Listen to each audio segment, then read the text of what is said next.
Pangdam 2 Sriwijaya Majen TNI M. Naudi Nurdika melepas tak kurang dari 3.000 peserta lari bertajuk Sriwijaya Run pada Minggu 3 November 2024 di sebuah komplek perumahan di Palembang, Sumatera Selatan.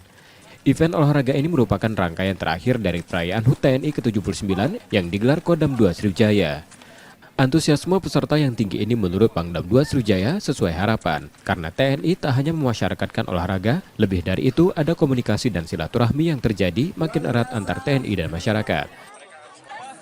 Tetap tergugah masyarakat ingin terus berolahraga, berprestasi, dan tentunya tetap sehat.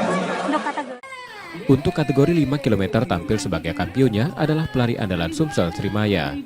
Kedepan, event olahraga lari yang murah dan dapat dilakukan semua kalangan dapat digelar secara berkala. Tim Liputan, Kompas TV, Palembang, Sumatera Selatan.